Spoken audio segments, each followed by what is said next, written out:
Bonjour Serge. Bonjour Bob. Alors vous êtes pianiste de jazz, vous œuvrez du côté de Saint-Quentin si j'ai bonne mémoire. Saint-Quentin, mais pas Saint-Quentin en Yvelines. Non, l'autre, ça, le vrai Saint-Quentin si j'ose dire. Voilà, pianiste de jazz, donc dessinateur de bande dessinée. Vous êtes l'homme vraiment de la situation pour travailler dans cette fameuse collection BD, comment ça s'appelle déjà, BD Jazz, qui est BD la grande collection BD Musique. BD Musique ou BD Jazz, voilà. Et vous avez signé 2 titres, donc Fats Waller et Glenn Miller. Comment vous avez travaillé sur la documentation, sur le côté dessin justement de ces 2 univers? Donc là, effectivement, comme je suis dessinateur et pianiste, c'est-à-dire que le monde du jazz, c'est quelque chose qui m'a toujours intéressé. J'ai toujours collectionné des photos, des livres, je ne sais plus où les mettre, sur les magazines de jazz, les reportages, donc, et puis à partir du moment où on travaille vraiment sur un auteur, par exemple comme Glenn Miller, qui est un des mal-aimés en quelque sorte des vrais amateurs de jazz, on trouve quand même beaucoup de choses. Également aussi par le cinéma.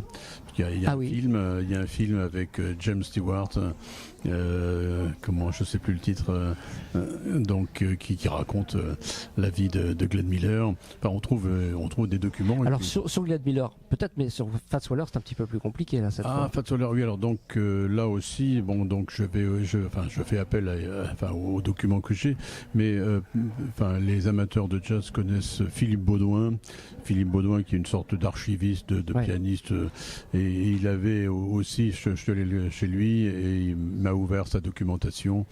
Donc il avait un livre sur les mémoires américains, sur les mémoires de Fats Waller, sur lesquels il y avait pas mal de photos, de choses qui me semblent indispensables lorsqu'on veut être un peu honnête en racontant la vie de quelqu'un, même si on l'aime déjà.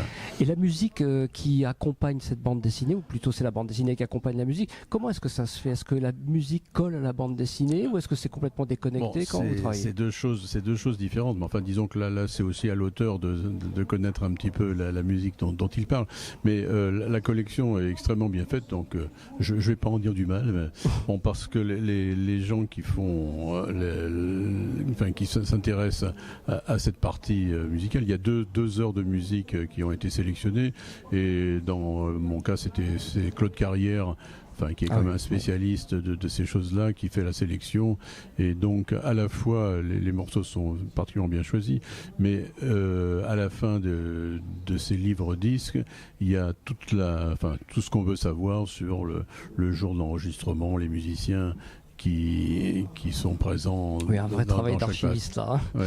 On dit jamais 203, peut-être une 3e BD en préparation. Mais justement, donc, puisque là je suis à Deauville et au stand de BD Musique, dont l'éditeur est Bruno Théal, donc nous venons parler d'un projet que j'ai en route depuis un certain temps autour de Benny Goodman, qui est commencé.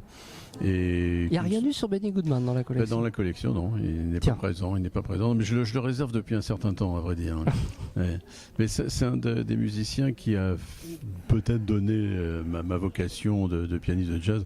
J'ai eu dans les premiers 45 tours, je ne sais pas si des gens se souviennent de ce que sont des 45 tours, mais j'avais un disque justement également d'une musique de film, et je crois que c'est le piano de Teddy Wilson qui m'a donné envie de travailler la question. Bon, très bien. En tout cas, pour l'instant, comme vous l'avez dit, on est au Festival de Deauville, donc je vous souhaite un bon festival, une bonne dédicace, et je vous remercie beaucoup. Merci Bob.